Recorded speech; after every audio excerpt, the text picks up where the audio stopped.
नमस्ते and welcome to second episode of Vastu की भाषा, जहां हम डिकोड करते हैं आपके घर की छुपी हुई लैंग्वेज। मैं हूं आपकी होस्ट प्रियंका और मेरे साथ है इंडिया की trusted logical vastu expert forum Sinha AKA @forum vastu. Welcome forum. Thank you Priyanka. नमस्ते प्रियंका और सभी सुनने वाले दर्शक का प्यार भरा स्वागत। आज का एपिसोड बहुत ही स्पेशल है क्योंकि आज हम कुछ नया सीखने वाले हैं, जिसमें हम बात करेंगे कि बिना कंपास के कैसे हम समझ सकते हैं कि वास्तु के क्या दोष है और पहचान सकते हैं, और उसी पे आज पूरा हम बात करने वाले हैं। ये तो सही में काफ़ी मैजिकल लग रहा है। सो मेरा क्वेश्चन यही है कि हम बिना कंपास के वास्तु के दोष कैसे पहचान सकते हैं? बिल्कुल सही कहा प्रियंका। कंपास एक टूल है जो ज़रूरी है, मैं कहूँगी, बट इम्पॉर्टेंट नहीं है कि उसके बिना हम नहीं समझ सकते। सो अगर आप देखोगे तो घर बोलता है, बस हम सुन नहीं पाते। सो जो घर बोलता है, अगर आप सुनना सीख जाएंगे तो मैं बोलूँगी बिना कंपास के भी आप समझ पाएंगे कि वास्तु के क्या क्या दोष हैं हमारे घर में। और ये सब आप फील कर सकते हो, क्योंकि एनर्जी भी एक ऐसी चीज़ है जो आप फील करते हो। फॉर एग्ज़ाम्पल, आपको ठंडी लग रही है या एक फीलिंग है, गर्मी लग रही है एक फीलिंग है। सेम तरह से घर की एनर्जी भी जब आप फील करना सीखोगे तो आप ऑटोमेटिक बिना कंपास के भी समझ पाओगे। वाह, ये तो नई चीज़ है जो पता चली है। सो घर ऐसे क्या इंडिकेटर्स देता है जिससे हमें पता चले कि घर के अंदर शायद कोई दोष है? श्योर, मैं आज कुछ प्रैक्टिकल चीज़ें आपको बताना चाहती हूँ। जैसे अगर आप देखो, नॉर्थ ईस्ट अगर आपका हैवी हो गया तो आप देखोगे कि आपको माइग्रेन के इश्यूज या फिर सर दर्द करना, सो जो भी है ब्रेन रिलेटेड बेसिकली, वो आपको इश्यूज, एपिलेप्सी हो गई, सो ये सारी चीज़ नॉर्थ ईस्ट से रिलेटेड है। तो अगर आप देखते हैं कि आपको बहुत हैवी फील हो रहा है, हमेशा उठते ही आपको लग रहा है कि पता नहीं, अच्छी नींद लेने के बाद भी मुझे ऐसा क्यों हैवी हैवी सा फील हो रहा है, सो ये नथिंग बट नॉर्थ ईस्ट में कहीं ना कहीं इश्यू है। सेकेंड, अगर हम बात करेंगे कि अगर आप बाहरी लोगों से मिलजुल नहीं पाते हैं, आपको बहुत इंट्रोवर्ट फील करते, बहुत शाई फील कर रहे हो आप, दैट मीन्स कहीं ना कहीं आपके ईस्ट में प्रॉब्लम है। So east is nothing but basically सूर्य को दर्शाता है। तो अगर आप सूर्य जैसे नहीं है, मतलब एकदम बोल्ड, दैट मीन्स आपके ईस्ट में कहीं ना कहीं गड़बड़ी है। फिर अगर हम थोड़ा और आगे बढ़े, मतलब ये मैं वास्तु के चक्र के हिसाब से आगे बढ़ने की बात कर रही हूँ। सो अगर हम साउथ ईस्ट जोन में चले जाए तो हम देखेंगे अगर वहाँ पे इम्बैलेंस हो गया तो व्यक्ति घर में बहुत एंगर फील करे। मतलब होता है ना, कहीं कहीं किसी किसी घर में जाते ही हमें लगता है अरे गुस्सा जैसा क्यों फील हो रहा है, फिर घर के लोग आपसी इतने लड़ते झगड़ते रहते हैं। सो ये कहीं ना कहीं साउथ ईस्ट के प्रॉब्लम की वजह से या इम्बैलेंस की वजह से होता है। फिर अगर आपको लगता है कि भाई आपके पास पैसे तो आते हैं, मतलब इनकमिंग तो है बट आउटगोइंग कुछ ज़्यादा ही है सो ये nothing but south of south west, जिसको हम डिस्पोजेबल का जोन भी बोलते हैं।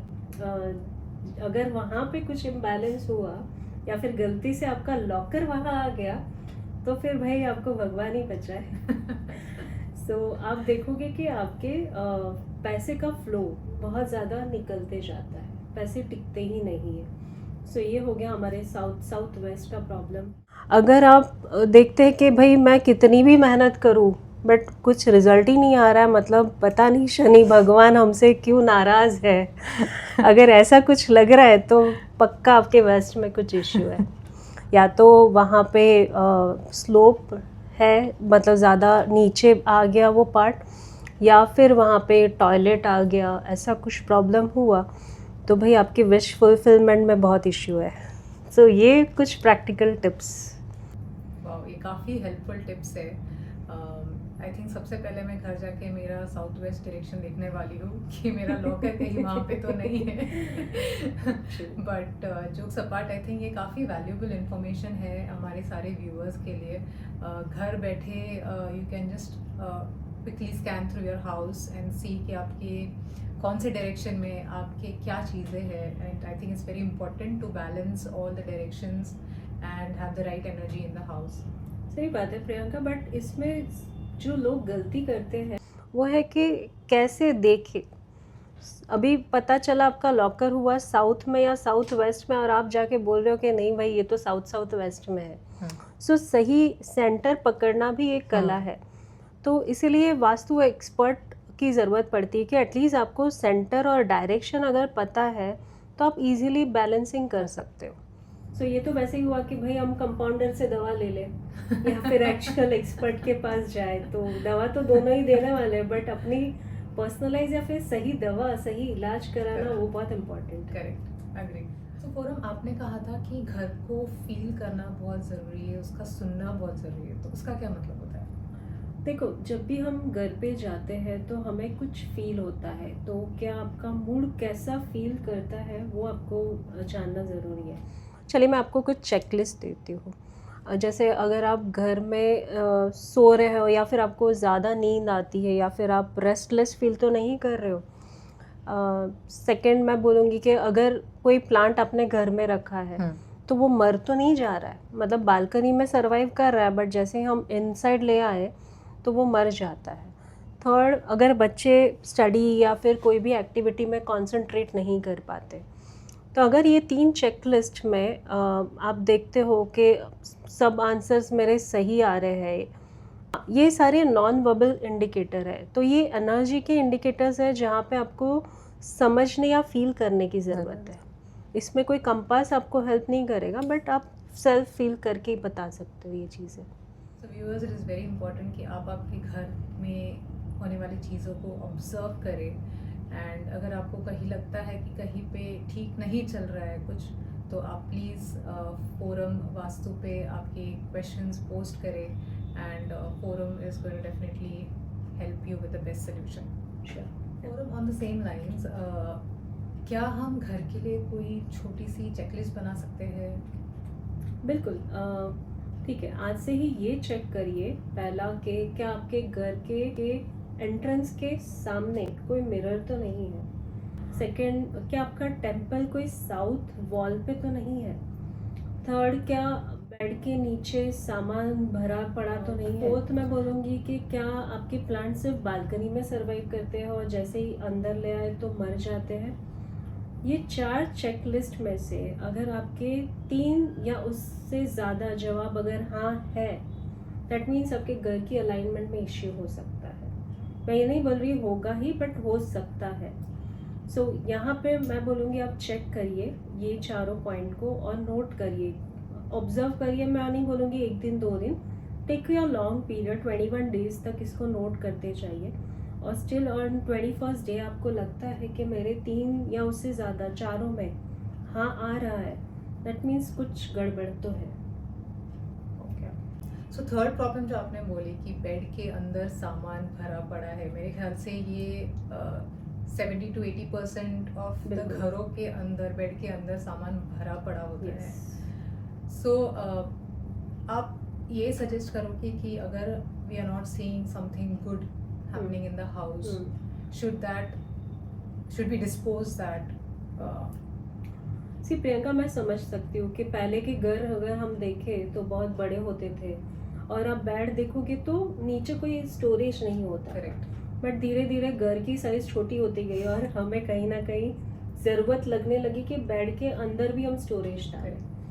मैं ये नहीं बोलूँगी कि सब सामान निकालना है, बट हाँ मैं ये ज़रूर बोलूँगी कि जैसे आपके कपड़े हो गए, कुछ बर्तन हो गए, ये सब ना रखें। अगर आपको रखना ही है तो जैसे बेडशीट हो गई या फिर कंबल हो गए, ठंडी के सीज़न में जो भी हम ओढ़ते हैं, या फिर एक्स्ट्रा तकिए है, ये जो भी बेड के रिलेटेड मटेरियल है उसको आप डालिए, कोई प्रॉब्लम नहीं है। बट जो आपके डे टू डे, और बर्तन तो मैं बोलूँगी प्लीज़ प्लीज़ प्लीज़ मत रखिएगा, वो कहीं ना कहीं इम्पैक्ट करता है हमें, हमारी नींद को भी काफ़ी इम्पैक्ट करता है। तो ये चीज़ अगर आप ध्यान रखेंगे तो डेफिनेटली काफ़ी रिलीफ मिलेगा आपको। Thank you, that's a very useful tip, and I hope सारे व्यूअर्स कल ही जाके अपनी बेड के नीचे क्या रखा है ये देखेंगे, एंड उससे ठीक तरह से अलाइन करेंगे जैसे पूरम ने बताया। Thank you Puram for that. तो क्या हर दोष के लिए तोड़ फोड़ ज़रूरी है? बिल्कुल भी नहीं। मैं लॉजिकल सॉल्यूशन में बिलीव करती हूँ, क्योंकि हम, जैसे मैंने बोला, छोटे घर में आ गए, फ्लैट सिस्टम में आ गए, तो बहुत मुश्किल होता है तोड़ फोड़ करना, या फिर टॉयलेट को एक जगह से दूसरी जगह मूव करना। It's really next to impossible. So मैं प्रेफर करती हूँ, जैसे मिरर्स हो गए, मेटल स्ट्रिप्स हो गई, अष्टदिक्पाल हो गए, कलर थेरेपी हो गई, डायरेक्शन बेस्ड ऑब्जेक्ट हो गए, कुछ 3D ब्रास आइटम्स हो गए। सो ये सारी चीज़ों का यूज़ करके मैं अलाइनमेंट में लाती हूँ ये सारी चीज़ों को, और बस छोटी छोटी चीज़ें प्रैक्टिकली यूज़ करके हम रिजल्ट ला पाते हैं। That's very good to no.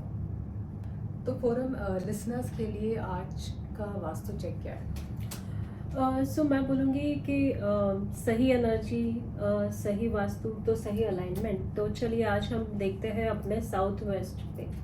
South west को देखिए अपने घर के कि वो हैवी अगर नहीं है तो उसको हैवी बनाना है हमें। और वहाँ पे अगर कुछ लग रहा है कि आपको प्रॉब्लम जैसा लग रहा है, हैवी नहीं कर सकते, तो उस केस में मैं आपको सजेस्ट करूँगी कि एक पेंटिंग लगा सकते हैं जहाँ पे डबल माउंटेन हो। और एक चीज़ का आपको ध्यान रखना है कि डबल माउंटेन पेंटिंग में पेड़ नहीं होने चाहिए। So it has to be desert mountain. So 2 mountain या 2 से ज़्यादा, मतलब बेसिकली वो सिम्बॉलिकली हमें बताना है कि वो हैवी है वो एरिया। सो धरती का एरिया जो हैवी है, ग्रीनरी नहीं लाना है प्लीज़ व्यूअर्स, गड़बड़ मत करिएगा। सो double mountain painting with the deserted mountain वो आप लगा सकते हैं साउथ वेस्ट एरिया में। फोरम, आपके टिप्स तो मैजिक जैसे होते हैं। लिसनर्स, अगर आप भी ऐसे डेली हीलिंग टिप्स चाहते हो तो ज़रूर फॉलो कीजिए @forum वास्तु। और अगले हफ्ते हम बात करेंगे क्या वास्तु घर के लोगों के हेल्थ और करियर को बदल सकता है। Definitely don't miss this one, because ये एपिसोड लाइफ चेंजिंग होगा। थैंक्स प्रियंका। और मैं फोरम आप सभी से विदा लेती हूँ यही उम्मीद के साथ, याद रखिए घर का एनर्जी बैलेंस सिर्फ स्पेस ही नहीं है, वो आपकी डेस्टिनी भी है, और उसका ख्याल रखना आपकी जिम्मेदारी है। सो नमस्ते, मिलते हैं फिर अपने अगले एपिसोड में।